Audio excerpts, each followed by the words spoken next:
selamat malam Business Planner. Selamat hari Senin. Oke, welcome back di Business Q&A Senin malam bersama Pak Baskoro Hadi. Apa kabarnya nih teman-teman Business Planner semuanya? Sebelum kita mulai, saya mau tanya dulu, suara saya sudah terdengar dengan jelas?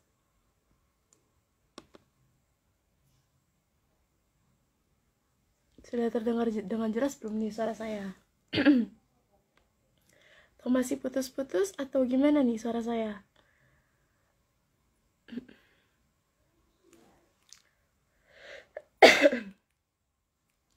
Oke. Apa kabarnya nih teman-teman business planner semuanya? Semoga aktivitasnya selalu lancar dan sehat selalu ya. Nah, kembali lagi kita di sesi Business Q&A bersama Pak Baskoro Hadi yang akan menemani waktu istirahat teman-teman.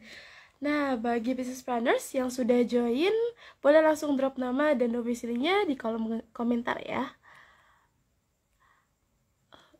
Oke, sebentar.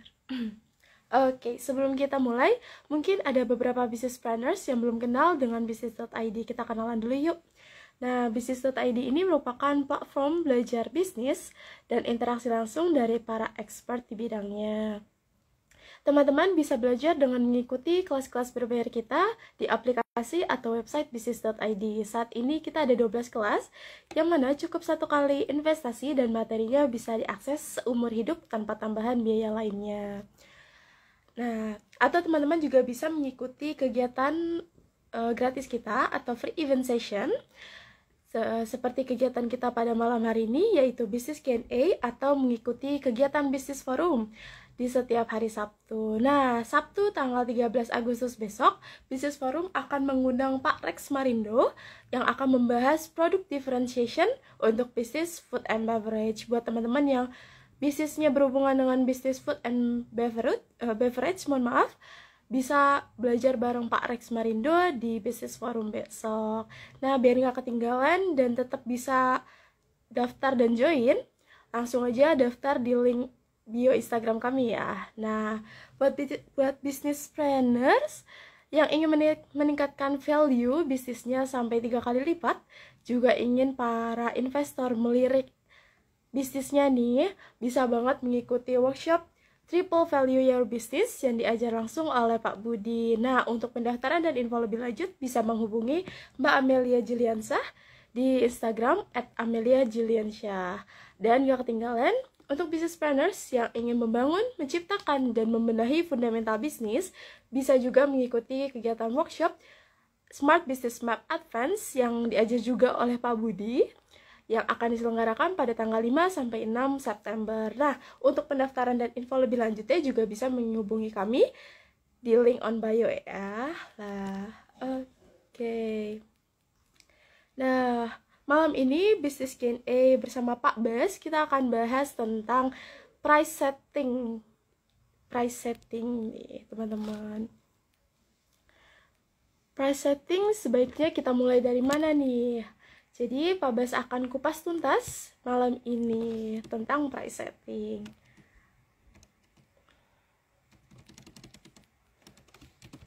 Oke, yang sudah join boleh langsung komen drop nama dan domisilinya ya.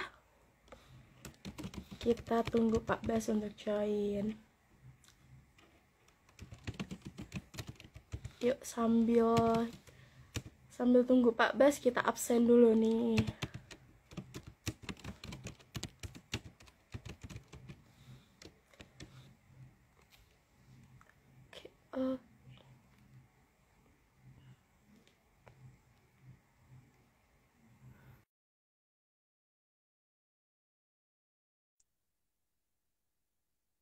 Yuk, yang sudah join langsung drop nama dan domisilinya di kolom komentar. Halo Kamuna. Halo dari Sukabumi ya. Oke, dari Klaten. Dari Gresik.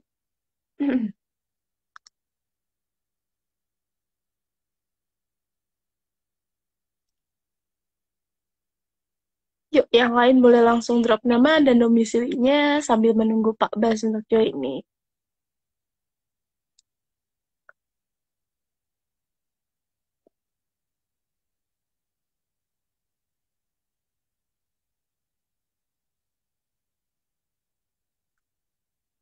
Dari Jambi, halo.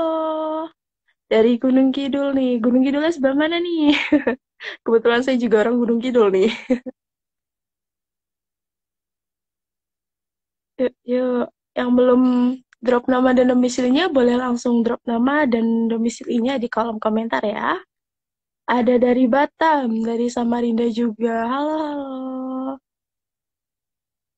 Ada dari Padang juga nih. Wah, perbedaan waktu tapi tetap menyempatkan waktu untuk belajar nih. Sambil menunggu kita absen dulu nih biar nggak ketinggalan dari mana aja.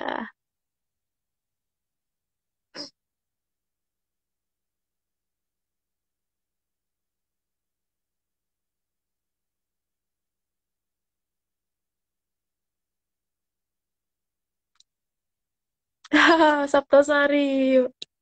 Kalau saya apa ya nama desanya saya lupa tuh. Ada dari Bandung juga nih. Dari Surabaya. Oke.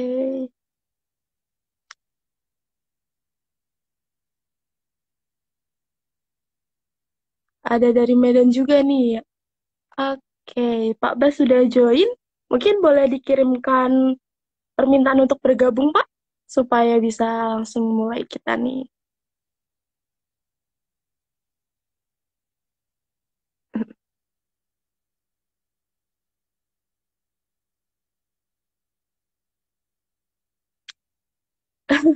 Iya, agak mohon maaf ya suara saya agak serak sedikit. Mohon maaf. Halo, selamat malam Pak Bas. Halo, selamat malam, Reza. Di mana nih Pak? Sepertinya lagi nggak di rumah nih. Iya, lagi di Gorontalo. Oh, mantap, mantap. Apa kabar Pak? Kabarnya Iya, gimana nih? Sehat ya? baik-baik, sehat-sehat. Gimana, Reza? Amin. Lumayan sehat Pak, walaupun agak sedikit serak. Kenapa sakit atau kenapa? Pilek. Kebetulan sekeluarga lagi flu juga Pak, jadi agak serak nih, mulai ikutan dan mm-mm. Oh, gitu. Ya, jadi ya Jaga agak-agak serak, kesehatan. mohon maaf ya Pak. Serak-serak basah. Oke, oke. Yuk, teman-teman yang belum drop nama dan domisilinya, boleh langsung drop nama dan domisili nih, biar Pak Bas lihat dari mana aja. Tadi udah dari Iya, Medan, Jambi, Padang. Wah, mantap nih Pak. Beda waktu tapi siap belajar nih. oke. Saya di sini sudah jam 8.45 nih. Kan hitungannya Gorontalo ikutan Indonesia Tengah ya. Betul, sudah beda. Benar-benar. Siapa aja nih? Oh, Mini, Jogja. Sri Harmini. Halo, halo. Siapa lagi? Oke. Yang terjauh dari mana tadi? Ada dari Sulawesi juga tadi, Pak. Ada dari Medan, Oh, dari oke. Padang nih. Mm-mm. Noval Bandung, Novri, Purwokerto. Halo, halo. Sragen, Oke. Marsono. Wes, keren. Dari Sulawesinya di mana tadi? Sulawesinya. Yang di Gorontalo juga. Kurang, kurang tadi agak terlihat di Sulawesi sih, Pak. Untuk selatannya saya belum tahu nih, belum kebaca tadi. Red NM. Oh, dari Jombang. Aceh. Jaktim. Oh, Darman gabung lagi. Halo Darman dari Bandung. Elut. Ada dari Elut satu 007 dari mana nih? plan aja. Ada yang dari Gorontalo juga nih, satu dom nih sekarang sama Pak Bas hari ini. Halo Aca, Febrian. Halo Desi. Ah, Desi, halo halo. Oke, open. Elut Gresik. 007 Gresik nih, wah, keren. Oke, mungkin sudah banyak yang join ya Pak. Mungkin bisa kita mulai nih. Oke, oke. Oke. Selamat malam teman-teman. Selamat malam Raisa.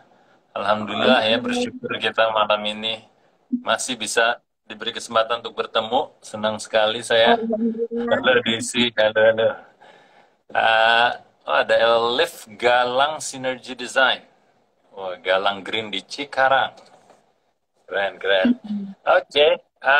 Jadi apa topik malam ini? Saya mengenai apa? Pricing ya kalau saya nggak salah ya. Coba tolong dibacakan lagi.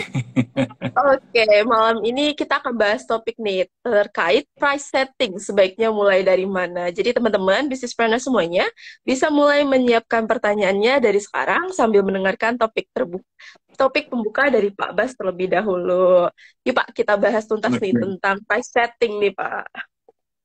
Ini sebelum price setting saya mau ngeset tempat duduk ini nih. Baru saya dudukin tapi kok gue lagi ini. Bukan tempat duduk yang biasa saya sedudukin jadi rada. Oke. Yes. Ya, jadi kita bicara soal price setting ya. Price setting ya sebagai hal yang salah satu terpenting ya dalam kita ngeset apa namanya value kita ke konsumen. Oke, nah ini nanti saya akan bicara jikalau bisnis modelnya itu kita langsung ke konsumen atau kalau kita melalui perantara. Oke, jadi intinya sebelum kita bicara bisnis modelnya yang menentukan price setting kita, sebaiknya kita pahami dulu nih yang namanya price itu eh, strategi ngesetnya tuh umumnya seperti apa. Oke, strateginya umumnya seperti apa. Kalau dilihat dari mungkin teori-teori yang ada di apa textbook ya, yang ada di bermacam-macam buku-buku marketing atau bisnis itu banyak sekali apa pendekatannya. Tapi saya hanya ingin membuatnya sebagai apa ya namanya rangkuman aja dulu. Apa namanya konsepnya sebenarnya price setting itu dilihatnya dari mana. Oke. Nah, sebelum saya memulai itu masih banyak teman-teman yang set pricingnya itu adalah cost plus plus. Jadi ini sering sekali terjadi Reza ya. Jadi teman-teman itu ngumpulin biayanya, lalu ditambahin semua yang dari COGS-nya atau COGS atau yang sering disebut HPP gitu ya, lalu diplas-plaskan, dapatlah harga jualnya. Nah, itu pun masih tidak terlalu jelas harga jualnya ke siapa. Harga jual ke perantara atau harga jual langsung ke konsumennya. Nah, jadi kadang-kadang mulainya banyak teman-teman yang dari situ. Pendekatannya benar atau tidak, saya bilang ya nggak ada salahnya juga. Hanya mungkin tidak terlalu tepat kalau saya melihatnya dari paling tidak pengalaman saya apa namanya menjalankan bisnis ya seperti itu. Oke. Kenapa seperti itu? Nah ini yang akan mungkin saya bisa share kenapa sebaiknya mulai dari mana gitu ya. Nah intinya kalau kita bicara price setting itu adalah price terhadap apa? Price itu kan sebenarnya adalah harga yang dibayar oleh penikmat dari jasa atau produk itu. Sesederhananya kan itu ya, penikmat dari jasa atau produk tersebut yang kita miliki tentunya ya. Nah, jadi kalau kita bicara soal itu kita harus memahami pertama apa jenis produknya itu adakah harga di pasarannya dulu. Harganya di pasaran apa? Pasaran itu kan adalah tempat di mana orang bertransaksi. Intinya kalau kita mau jualan teh, kita harus pahamin dulu jenis produk teh atau jenis produk yang dekat dengan teh atau produk substitusinya, harga pasarannya berapa. Nah, Oke. jadi kalau dari situ kita sudah akan bisa memahami ada reference pertama nih. Oke, harga secangkir teh yang sudah jadi, umpamanya ya, atau kopi ya, terserah, itu harganya dengan jenis yang kita tawarkan, range price-nya, ya, atau apa namanya, rentang harga ya, range itu ya, rentang harganya tuh berapa sih di pasaran? Ya, sekali lagi jenis yang hampir sama atau bahkan yang sama dengan yang kita tawarkan. Seumpamanya kalau kita jualan kopi, ya. Kopi kalau jenisnya yang mirip-mirip yang ditawarkan di warung, berarti kita bisa ada gambaran bahwa harga yang dinikmati, harga yang dibayar untuk menikmati secangkir kopi itu bisa rentang harganya dari 5.000 sampai 10.000 untuk ukuran di warung, umpamanya ya. Di lain cerita, kalau produk sejenis kita didampingi oleh jasa atau penawaran-penawaran lainnya. Bisa jadi mirip-mirip kayak Starbucks lah. Berarti kita sudah akan tahu rentang harga yang akan dibayarkan untuk menikmati produk yang didampingi dengan jenis penawaran lainnya seperti jasanya, seperti tempat menikmatinya dengan kelas yang berbeda, itu rentang harganya berapa. Contohnya kembali kalau itu sejenis mirip kayak Starbucks atau Coffee Bean, itu bisa jadi mulai dari 15 sampai 40 ribu. Oke, nah jadi kan itu aja dua sudah harus kita pastikan kita ada di kelompok yang mana nih? Kelompok warung atau kelompok restoran? Ya, atau kelompok rumah makan kelasnya ya. Nah, itu kita sudah akan mendapatkan referensi dari dua jenis penjual kopi ya. Ya, saya nggak ingin nyebutnya sebagai kompetitor karena sebagaimana kita berbisnis itu biasanya kita referensinya adalah pemain-pemain yang ada di situ. Ya, bisa jadi mereka kompetitor langsung, bisa jadi mereka kompetitor tidak langsung, atau mereka sebagai substitusi dari produk kita. Oke. Jadi inti yang pertama yang saya ingin sampaikan adalah mulailah dari melihat harga pasaran dari produk atau jasa atau produk dan jasa yang Anda tawarkan di pasaran. Di pasarannya harganya harga apa? Nah, nanti kita bicara soal jenis-jenis pricingnya tadi ya. Oke, jadi kalau kembali lagi ke situ, kita sudah dapat nih referensinya.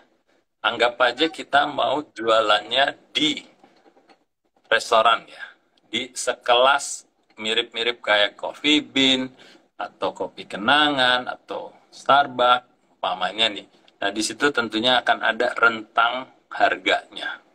Dan rentang harganya, kalau yang terjadinya sangat-sangat lebar, ya bisa jadi dari 20.000 sampai 45.000. Itu kan rentang harganya cukup lebar.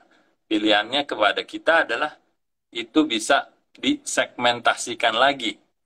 Oke, dari kelompok itu bisa jadi ada segmen-segmen harga yang tentunya bisa akan lebih tepat dengan penawaran yang mirip atau sama dengan produk kita. Oke, nah dari situ tentunya nanti kita akan bisa memilih, oh kita akan mengambil yang yang di rentang harga 25-45 tapi lebih yang di lower tier-nya, segmen yang di bagian bawah dari kelompok yang di atas tadi, kurang lebih seperti itu. Pertanyaannya adalah gimana saya tahu dan gimana saya bisa meyakinkan bahwa saya masuknya di kelompok yang mana. Oke, nah itu kalau kita belajar di value creation, salah satu dari strateginya untuk menginginkan value itu adalah memahami value kita sebenarnya lebih dekat ke yang mana. Oke? Memahami value kita di mana? Apa kita disejajarkan dengan Kopi Kenangan, atau kita disejajarkan dengan Coffee Bean, atau disejajarkan dengan Starbucks, atau disejajarkan dengan Kopi Tuku, dan seterusnya, dan seterusnya. Nah, jadi caranya kita mengetahuinya, kita tentunya harus melakukan survei. Oke, jadi jangan takut dulu dengan kata-kata survei. Intinya survei itu cari tahu kepada prospek target kita tuh yang mana, lalu kita tanyakan harga kita di mata konsumen dipersepsikan dengan value yang mana sehingga dihargainya berapa. Oke, nah itu kalau kita berbicara dengan konsep bahwa kita jualannya langsung ke konsumen, alias B2C bahasa kerennya. Ya, business to consumer langsung, atau DTC, direct to consumer langsung. Apa yang terjadi kalau produk kita, walaupun dinikmati langsung oleh konsumen akhir, tapi melalui perantara, pertanyaannya adalah, mana dulu yang kita harus set pricing-nya nih? Harga ke perantara itu, contohnya ke distributor, ke reseller, atau ke agent, atau kita ngeset harganya ke consumer dulu, harga beli konsumennya. Ya kan? Itu pertanyaan besar yang selalu banyak yang teman-teman selalu bertanya. Seperti halnya tadi kita bicara soal harga yang didesain dari cost plus plus, dengan pemikiran yang sama, kita jangan melakukan cost plus plus juga. Seperti kita akan mendesain harganya ke distributor berapa, baru dari distributor harganya yang ke konsumen berapa. Nah, itu terbalik ya. Pendekatan itu terbalik. Jadi yang saya ingin teman-teman berpikir adalah yang namanya value itu adalah value di mata target konsumen kita. Oleh karenanya, yang harus kita dapetin adalah harga beli konsumen. Oke? Jadi contohnya, kalau umpama kita mau jualan dari kopi, kita mau di kelas yang 20.000 per per 200 ml atau per saji, atau kita mau di 45.000. Oke? Nah, kalau seandainya kita menjual barang itu melalui perantara, baru kita hitung mundur istilahnya. Ya, kita hitung mundur itu maksudnya adalah, halo, Raisa? Saya yang tidak stabil atau Raisa yang tidak stabil nih? Sepertinya saya deh, Pak. Oh, sebenarnya Raisa ya. Oke, yang lain coba tolong kasih jempol kalau saya Gimana? masih aman suaranya di teman-teman. Aman ya? Oh. Halo, Raisa? Ngerti. Di saya sih aman, Pak. Gimana nih teman-teman? Aman ya? Di teman-teman masih aman kah? Iya, aman, Pak. Cuman tadi agak load aja. Aman. Aman, Pak. Oke, oke.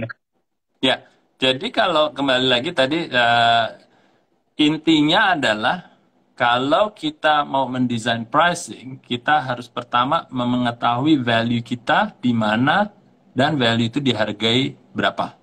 Dengan rentang harga berapa. Di mata konsumen atau di mata prospek consumer kita. Target konsumen yang kita bidik. Oke? Nah, kalau itu kita sudah dapat, dan bisnis model kita harus melalui pihak ketiga atau perantara sebelum nyampe ke end consumer, berarti kita akan ada harga beli distributor ke kita. Oke? Jadi seumpamanya nih, kita udah tahu nih harga barang kita 100.000 di mata konsumen. Oke, kita akan menetapkan harga ke konsumen atau harga beli konsumen dari siapapun, mau dari perantara atau dari kita langsung, itu 100.000. Nah, kalau kita melalui perantara, berarti kan distributor atau agent atau reseller sebagai perantaranya, dia harusnya mendapatkan margin kan ya, atau mendapatkan keuntungan. Nah, kita akan set berapa sih keuntungan sewajarnya, bisa jadi secara absolut uangnya, bisa dengan persentase.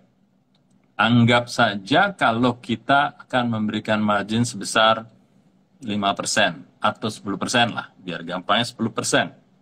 Berarti harga distributor atau harga beli distributor ke kita itu adalah 100.000 dikurangin 10%. Sehingga dia bisa menikmati 10% margin itu. Gitu ya. Nah, jadi sederhananya seperti itu aja nih, teman-teman. Apapun itu, mulailah membuat harga itu berdasarkan value, yang pertama. Yang kedua, baru kalau kita punya perantara, itu baru kita hitung mundur. Tapi tidak sebaliknya.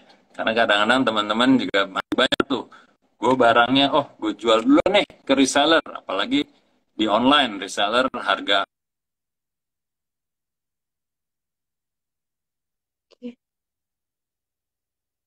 Oke, teman-teman, suara Pak Bas terputus kah atau bagaimana?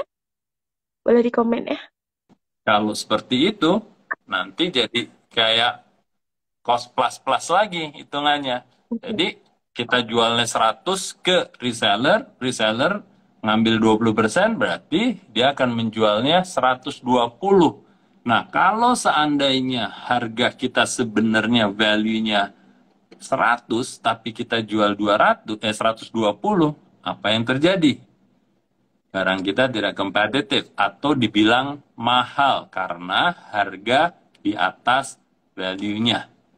Ya kan kalau Oke. kita belajar value beberapa kali kita sampaikan bahwa idealnya harga jual kita atau harga beli konsumen itu sama dengan value-nya. Tapi jauh lebih baik seandainya harganya di bawah value-nya. Gitu ya. Nah kalau kebalik Oke. udah pasti runyam itu. Oke, Oke. seperti itu dulu. Jadi moga-moga bisa menstimulasi teman-teman jika ada pertanyaan seputar pricing atau tentunya mengenai bisnis secara umumnya. Oke, tadi agak keputus nih Pak. Jadi teman-teman mungkin agak sedikit minta diulang nih Pak, karena agak Yang mana nih? putus-putus katanya. Bagian tadi terakhir Mulai nih dari Pak, mana? Yang yang terakhirnya bagian mulai ke, dari wah agak keputus nih Pak teman-teman nih. Boleh dibantu nih teman-teman, mulai dari mana nih? ya di saya juga ini nggak naik-naik nih nama-nama ini. Saya selalu Um, kejadian oleh Tolentino aja di Gorontalo. Ita, Itaewon Buba, Batam, halo halo. Oke, Ya, bagian ke dari harga mana? ke reseller nih Pak. Dari harga Oh, ke harga reseller. reseller. Oke, jadi intinya yang ingin saya sampaikan adalah, mungkin saya ulang aja agak mundur dikit lagi biar semua teman-teman dapat lagi. Jadi yang pertama langkah utamanya adalah kita harus memahami value kita dan value kita tuh dihargain berapa. Gitu ya. Value oleh siapa? Tentunya value di mata konsumen kita. Nah, itu kan kalau kita tahu bahwa value kita mungkin yang tadi saya sampaikan, kita kalau jualan kopi selevel dengan Starbucks kah, selevel dengan kopi kenangan kah, selevel dengan kopi tuku kah, selevel dengan warung kopi di pinggir jalan kah, kita tahu kan, akhirnya kita tentukan, oh kita disamakan dengan apa namanya kopi tuku umpamanya, yang per gelasnya kurang lebih 20 ribuan umpamanya. Ya, berarti kita tahu value kita dinilainya atau dihargain 20 ribu. Nah, kalau seandainya kita menjual melalui pihak ketiga, anggap aja kita pakai reseller, berarti kita harus nemuin itu di mata konsumen dulu harga kita, atau alias consumer buying price ya. Harga beli konsumen dari siapa? Either dari distributor atau reseller atau dari kita. Nah, sehingga kalau kita mau menggunakan reseller, berarti kita hitung mundur. Kalau seandainya kita ingin memberi atau kita sepakat untuk memberi margin 10%, berarti ya mereka beli dari kita atau reseller buying price ke kita sebagai prinsipalnya, sebagai pemilik bisnis, itu adalah 20 ribu dikurang 10%. Oke? Alias berapa itu berarti? 20 ribu kurang 10%. Berarti uh, 1000 ya Pak. 19 2000. ribuan kurang lah, kurang lebih 18 ribu sekian lah ya. Jadi seperti itu. Jadi hitung mundur, jangan dibalik. Jangan kita jualannya ke reseller, kita kasih marginnya 20%, akhirnya harga jualnya menjadi anggap aja 18 plus 20% menjadi berapa? 3,2 berarti menjadi 21 ribu lebih gitu. Itu nanti akan berakibat harga kita bisa menjadi di atas value yang dihargai oleh konsumen atau alias kemahalan gitu kan. Ya, Oke, moga-moga oke. jelas ya. Oke, ini tadi ada bisnis planners yang udah bertanya nih Pak, dari Elut 007.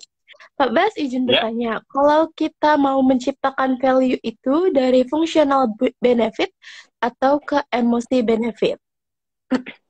ya. Elit, oke. Moga-moga Elit udah sering ikutin kita juga ya.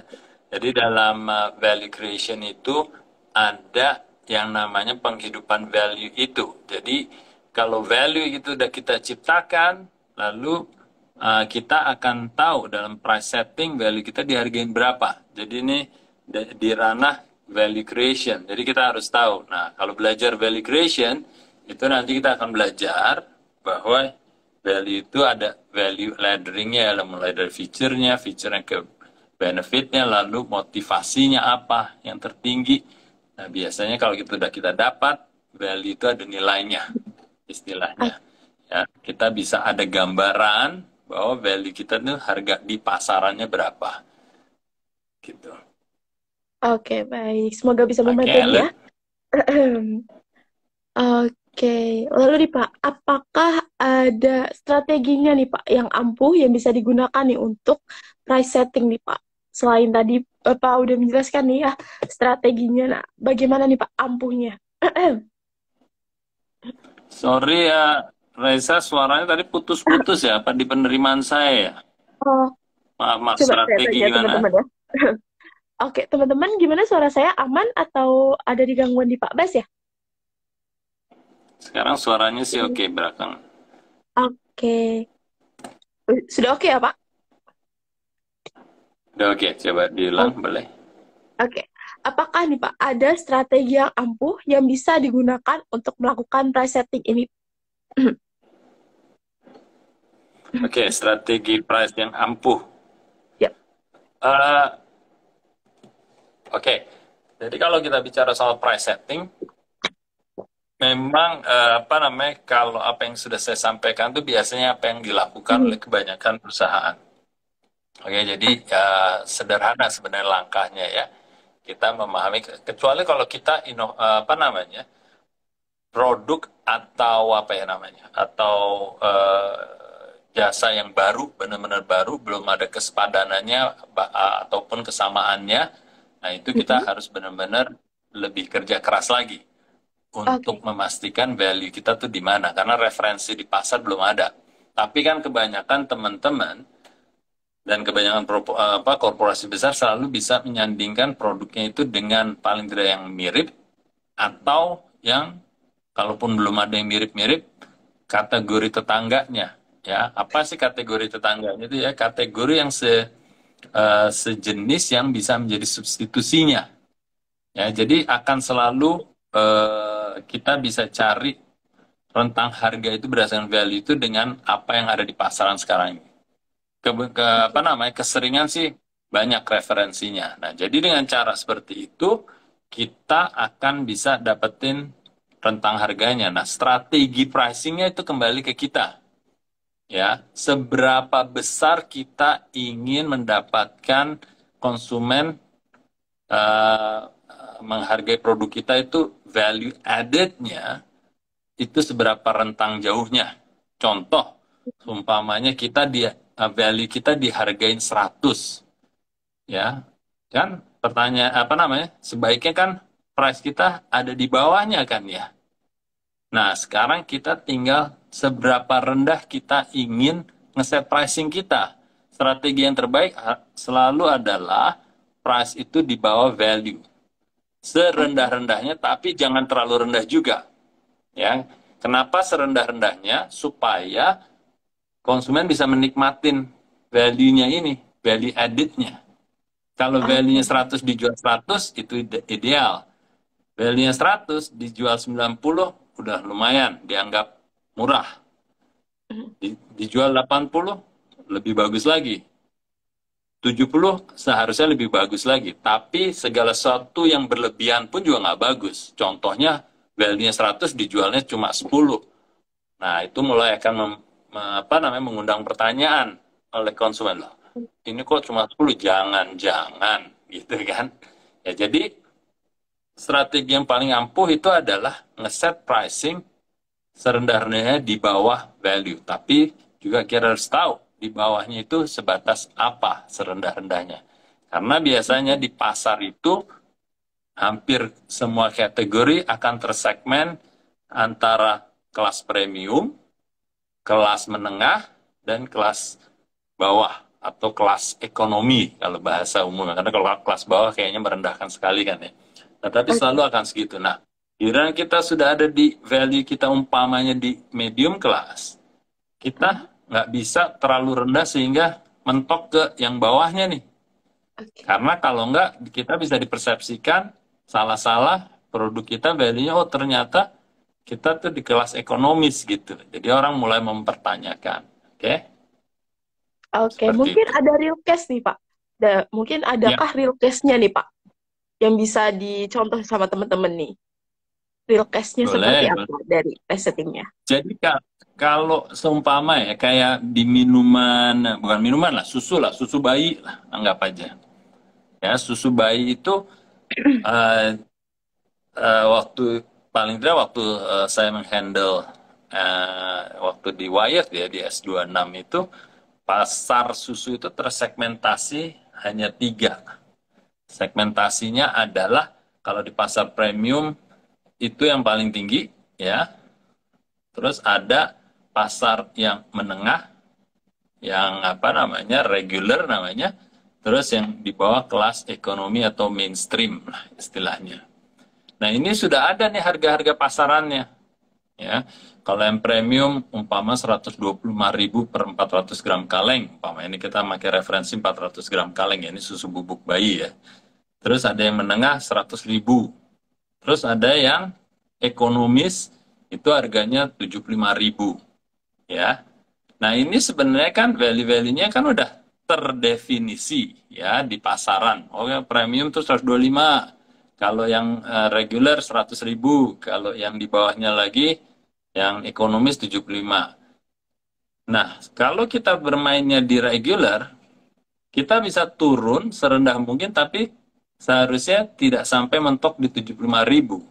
Karena kalau mentoknya di 75.000 orang akan kembali mengundang pertanyaan. Kok ini 75.000? Jangan-jangan saya salah menakar value-nya.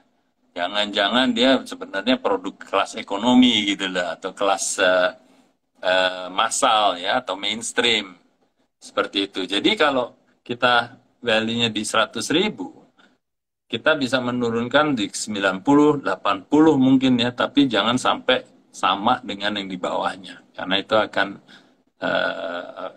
counterproductive istilahnya, justru akan merugikan kita dari sisi orang menyaksikan value kita gitu ya terhadap price yang kita set. Oke? Okay? Oh, baik, baik. Oke, lanjut ya Pak. Tadi sudah Ya. nih dari Marsono 5024. Pak Bas, apakah dengan ganti nama bisa menaikkan value produk kita nih Pak? Ganti nama brand ya. Ganti nama, menaikkan value. Yap. Ini pertanyaannya kayak apa istilahnya chicken and egg. Jadi kalau kita ganti nama tentunya ada tujuannya, ya. Ganti nama atau rebranding bisa jadi ada tujuannya. Tujuannya apa, gitu kan? Nah kalau kita memang mengganti nama tujuannya untuk merubah apa namanya value atau positioningnya kita, tentunya kita akan menyesuaikan value atau positioning itu dengan harga pasaran terhadap value atau positioning yang baru itu. Gitu ya. Jadi kalau pertanyaannya apakah ganti nama bisa meningkatkan value? Ya tentu bisa kalau kita seumpamanya dari Toyota menjadi Lexus.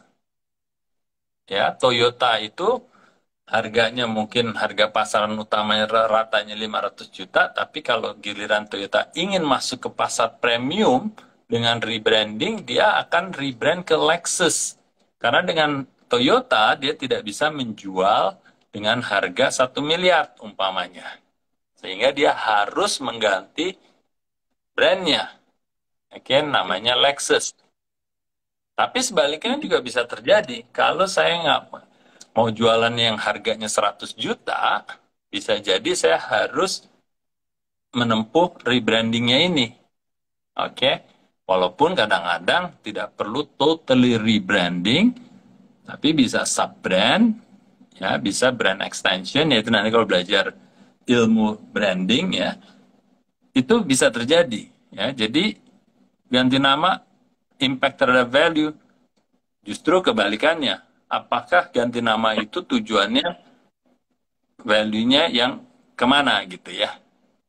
Oke. Tentunya bisa dinaikkan, bisa diturunkan. Seperti itu. Oke, baik. Semoga bisa membantu ya dari jawaban Pak Basti. Lanjut ya Pak. Sudah ada Kak Ya, Ripo Syaputra. Apakah value harus dilakukan edukasi kepada potensial market? ya jawabannya iya.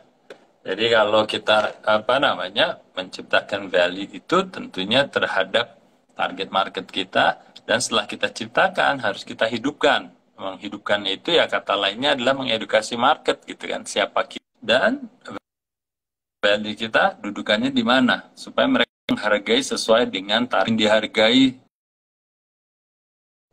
premium, ya kita akan ngeset pricingnya premium. Tapi sebelum kita apa namanya eh, eh, menyampaikan harga kita, selalu kita harus memperkenalkan diri kita, siapa kita gitu. Nah, ini bagus sekali apa contohnya.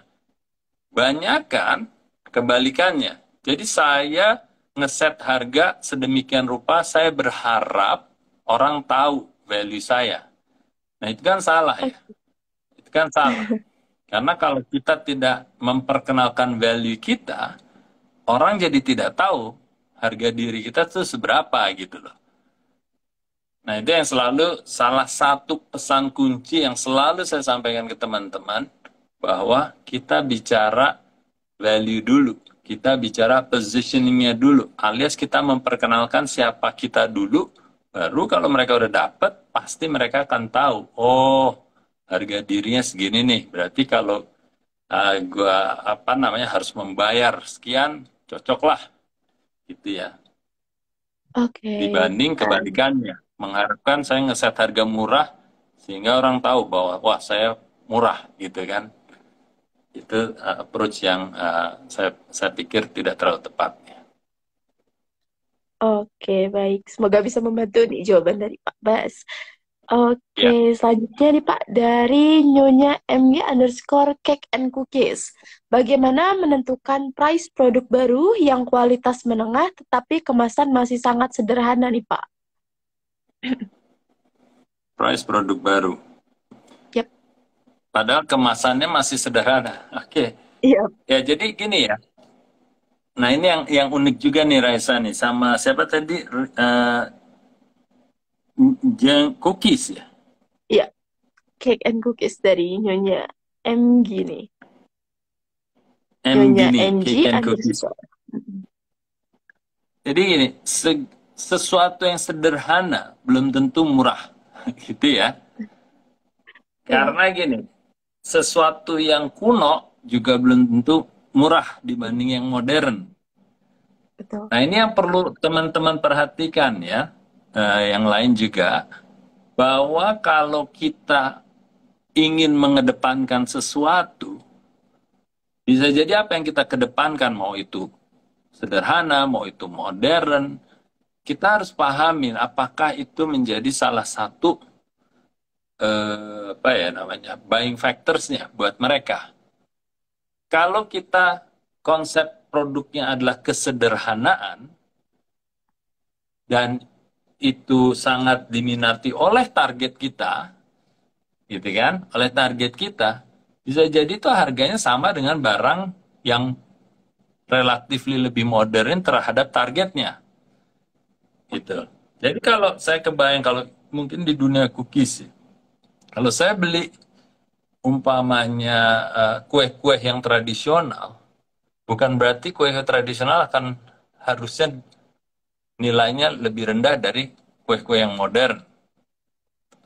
Gitu ya. Jadi hubungannya akan larinya ke situ. Bisa jadi kesederhanaan itu nilainya sama tingginya terhadap modern dengan target yang berbeda. Bisa jadi untuk yang kesederhanaan dan untuk target orang-orang yang menghargai kesederhanaan, itu harganya sama dengan orang-orang yang menghargai modern.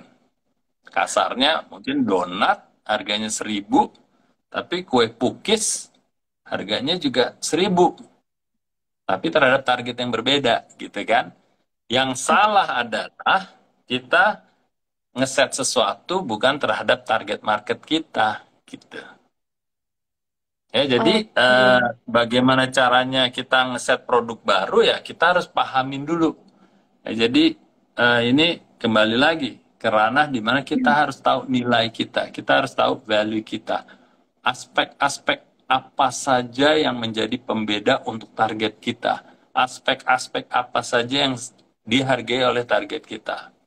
Bisa jadi salah satunya adalah kemasan yang memang harusnya dibuat sederhana atau tradisional.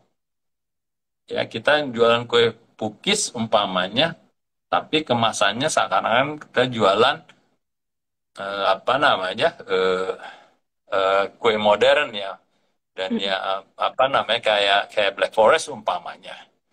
Kayaknya aneh kan, kue pukis dikemas di Betul. ini. Nah, itu yang saya pikir yang harus diperhatikan. Oke, berarti kembali disesuaikan ya, Pak. Betul, relevansinya Oke. kan ya. Oke, lanjut ya Pak. Ada dari Kak Ari underscore Kusuma Wardana. Oke, mau tanya, karena di awal saya setting harga affordable dengan margin tipis, tapi value yang tinggi, otomatis sulit memberi persentase untuk reseller. Apakah harus menaikkan harga nih Pak? Nah, itu tadi. Jadi kita harus hati-hati ya. Strategi pricing kita, walaupun tadi harus di bawah serendah-rendahnya dari value-nya, tapi kita juga harus hitung margin ujung-ujungnya. Oke? Nah, kalau seandainya margin kita masih tipis, ya, value-nya sudah benar, pricing strateginya sudah benar, kan di bawahnya value itu rantangnya kan juga bisa besar. Contohnya kalau tadi itu value kita 100, kita akan rentang ke bawahnya bisa jadi sampai dengan mungkin ya 30 atau 20% di bawahnya ya.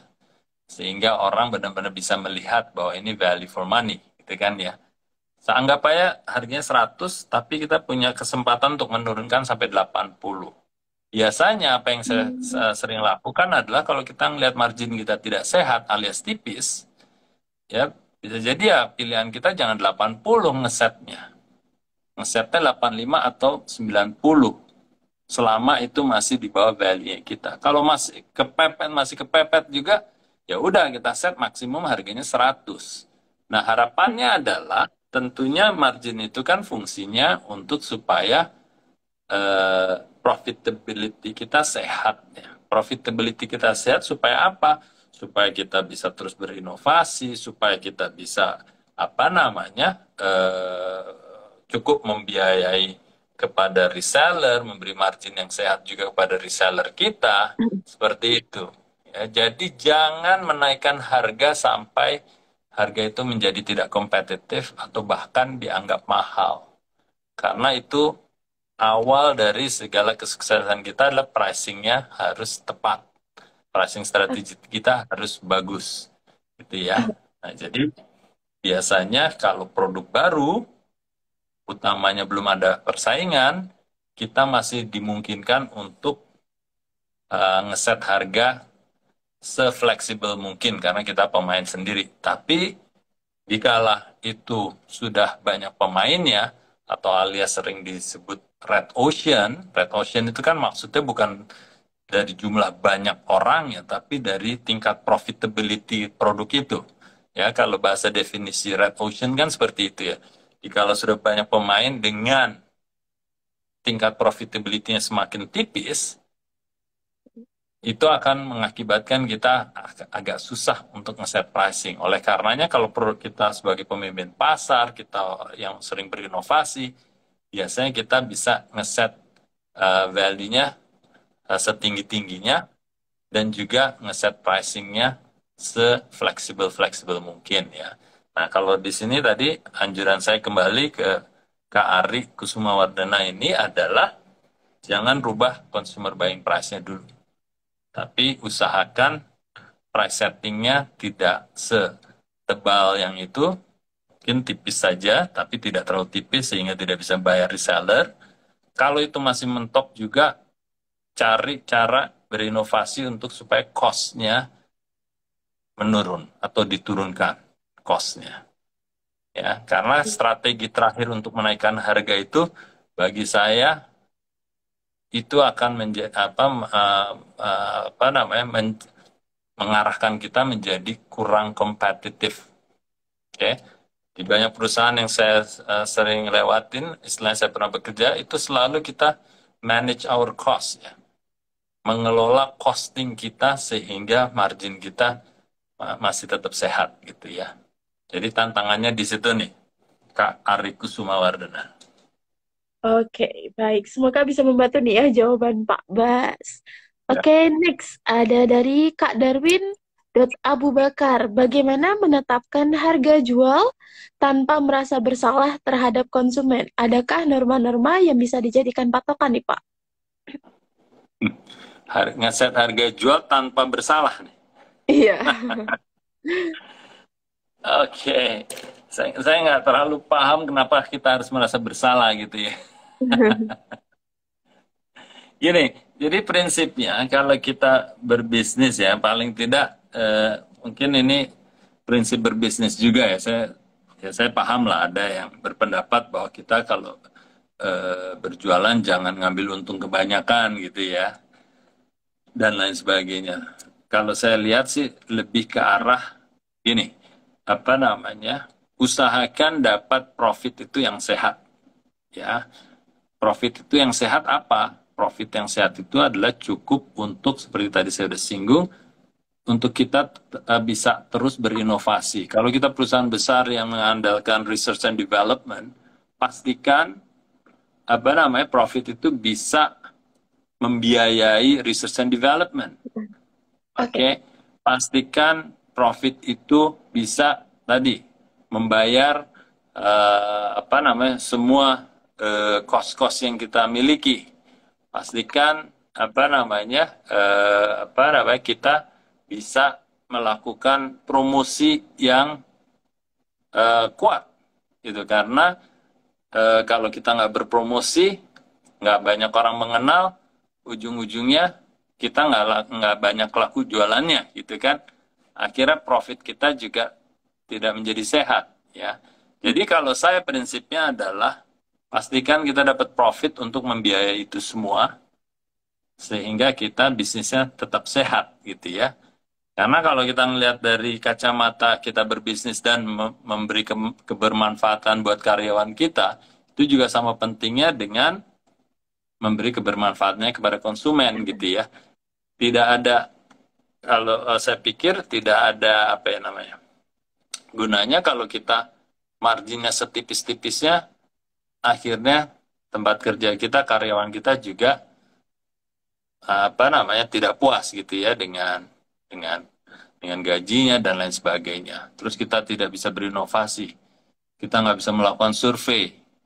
Ya, jadi bagi saya apa namanya, selama memegang norma-norma itu, kalau saya profitability harus tetap sehat, bisnis bertumbuh dengan sehat, tentunya yang diuntungkan tidak hanya konsumen, tapi juga kita sebagai pemilik bisnis dan karyawan-karyawannya.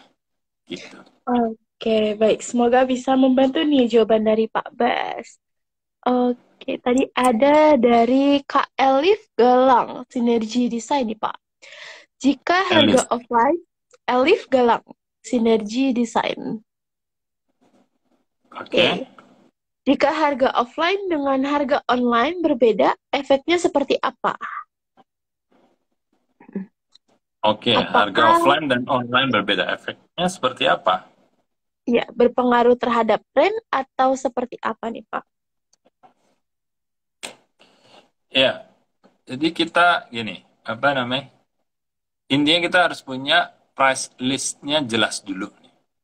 Ya, kembali lagi, price kita tuh berapa sih? Harga beli konsumen, tanpa pertama memikirkan apakah itu melalui online atau offline dulu. Kita harus punya dulu nih, harganya berapa sih? Produk kita anggap aja 20.000 lah ya kalau kita jualan kopi. Ya, idealnya harga itu harus dipertahankan apapun channelnya. Idealnya. Oke. Karena di kepalanya konsumen ujung-ujungnya adalah harga beli dia. Oke. Nah, tentunya kalau kita mulai berpikir bermain di online, tentunya zaman sekarang kan ada biaya ongkir dan lain sebagainya. Ya, tapi kadang-kadang sebelum kita bicara ongkir, karena kita harus membayar marketplace, harga itu di markup. Ya, dari 20.000 sering kan, Ya kayak saya suka beli jus tuh, ada jus paling enak tuh di daerah mana? Daerah Cilandak sana, umpama saya tinggal di Cipete umpamanya. Itu kalau saya beli langsung saya tahu harganya 14.000 sebotol umpamanya. Tapi kalau saya ngelihat di marketplace, saya nggak usah sebut namanya, harganya menjadi 20.000 sebotol. Itu baru harganya ya, belum Hmm. ongkirnya, belum apa istilahnya sekarang ada apa namanya fee-nya lah dengan online dan lain sebagainya. Jadi satu botol ujung-ujungnya bisa menjadi 25.000. Yang mana saya tahu harganya 14.000. Gitu ya. Saya bukan yang tidak apa namanya tidak ikhlas di charge dengan ongkirnya ya. Karena bagi saya kewajarannya ya kalau kita mau ongkir, kalau kita mau online berarti kita kan menghemat biaya untuk datang ke tokonya dan lain sebagainya. Itu di kepala konsumen itu selalu akan dihitung. Betul. Oke, contoh, Pama kalau saya datang ke sana, saya harus naik motor, mungkin nggak perlu dihitung bensinnya, tapi saya harus parkir, menghabiskan waktu saya 1 jam, 30 menit ke sana, 30 menit pulang, umpamanya. Oke lah, saya bersedia untuk mengkompensasi itu dengan ongkir mungkin senilai 5.000. Oke lah, jadi 14.000 plus 5.000, 19.000. Itu yang harus kita hitung kewajarannya, di mana waktu atau apapun yang dikompromikan ditranslate ke apakah itu ongkir dan lain sebagainya ya, uang parkir dengan ongkir dan seterusnya. Itu biasanya kita akan berhitung gitu ya. Karena konsumen akan berhitung seperti itu juga gitu. Nah, yang kebanyakan sering terjadi harga offline dan online ujung-ujungnya kalau ditotal-totalin dalam segala bentuknya itu kadang-kadang bisa menjadi 20-30% lebih tinggi dari harga aslinya gitu. Nah, kita tanyakan diri kita dan tentunya survei ke konsumen kalau bisa. Apakah mereka apa namanya bersedia untuk membayar melalui online yang 20-30% di atas dari harga aslinya? Mungkin bisa jadi oh mereka mau selama itu hanya 10% atau 15% gitu ya. Nah, jadi buat elite design, synergy design, itu yang harus diperhatikan. Harga beda secara total sudah pasti, ya karena kita tidak bisa apa namanya menyamakan karena ada tadi ongkir dan lain sebagainya. Tapi harga kewajarannya harus kita tahu. Plus-plusnya itu semaksimum mungkin berapa sih kalau melalui online gitu ya. Itu moga-moga Oke. man. Oke, semoga bisa membantu ya jawaban dari Pak Bas nih. Oke, tadi ada kata dari Teh Cici underscore Alzena. Jika dalam satu brand ada harga premium 350.000, harga dailynya 250, apakah harus dipisahkan brandnya atau tidak apa-apa disatukan dalam satu brand? Oke, selama kalau ini adalah dengan takaran yang berbeda. Oke. Maksudnya gini ya, kalau umpama kita jualan harga apa namanya definisi premium harus diluruskan dulu nih. Kalau Hmm. dia produknya itu hanya beda takaran, berarti bukan fungsi dari premium atau ekonominya. Oke? Jadi kalau tadi seperti kayak contohnya tadi di susu bayi, dengan takaran yang sama tapi satu harganya 350 dan satunya 250, nah baru kita harus memastikan orang tahu ada level premiumness-nya. Oke? Ini apa ya? Nilai premiumness itu maksud saya adalah tingkat kepremiumannya berbeda. Ya, Oke. kalau dia dengan ukuran yang sama. Nah, pertanyaannya apakah perlu brandnya itu beda? Itu jawabannya macam-macam. Bisa iya, bisa tidak. Kenapa saya bilang seperti itu? Kadang-kadang di satu kategori bisa brand itu di stretch. Ya, contohnya, umpama kalau kita waktu itu saya dulu kayak di S26, yang satu S26 biasa, yang satu S26 Gold. Jadi Oke. analoginya atau kesetaraannya seperti tadi nih, yang 350 disebutnya S26 Gold, yang 250 yang tanpa gold, biasa saja, regular. Nah, itu Hmm. bisa untuk kategori itu untuk target dari kedua brand tersebut. Jadi hanya bisa dibedakan dengan sub-branding. Ya, tapi bisa jadi untuk brand lain di kategori lain nggak bisa. Contohnya mungkin di personal care, yang mungkin nggak bisa nih satu Sunsilk-nya 250 tiba-tiba dia mengeluarkan Sunsilk Gold 350. Mungkin bagi mereka nggak cocok gitu, alias brandnya itu nggak bisa di stretch, sehingga mungkin memerlukan brand baru ya. Jadi saya nggak bisa menyebutkan ini bisa apa enggak, jawabannya tergantung ya, tapi paling tidak tergantungnya tahu kenapa gitu ya. Moga-moga Teh Cici jelas ya di sini ya. Oke, kembali lagi ya Pak, berarti premiumnya harus dikuatkan ya Pak, agar bisa dibedakan ya Pak kelasnya. Iya, nah masalah implikasinya tadi apakah bisa brand yang sama atau sub brand atau brand yang berbeda, itu kembali pada situasi dari atau penerimaan dari kategori dan target konsumennya. Oke, baik-baik. Lanjut ya Pak, tadi ada dari Lumero 007. Selamat malam Pak Bas. Jika price Ya, setting untuk produk, untuk profit idealnya mengambil berapa persen? oke, kalau kita ngomongin apa namanya untuk kategori yang berbeda, tentunya kita bicara gross margin ya atau gross profit ya, masih di atas ya, belum net profit ya. Itu kan range-nya besar ya. Bahkan saya bisa sampaikan ya, 007 ya, saya sebut aja 007 ya. Itu untuk susu di premium, gross profitnya yang premium jauh lebih tinggi daripada yang ekonomis yang di bawah. Oke.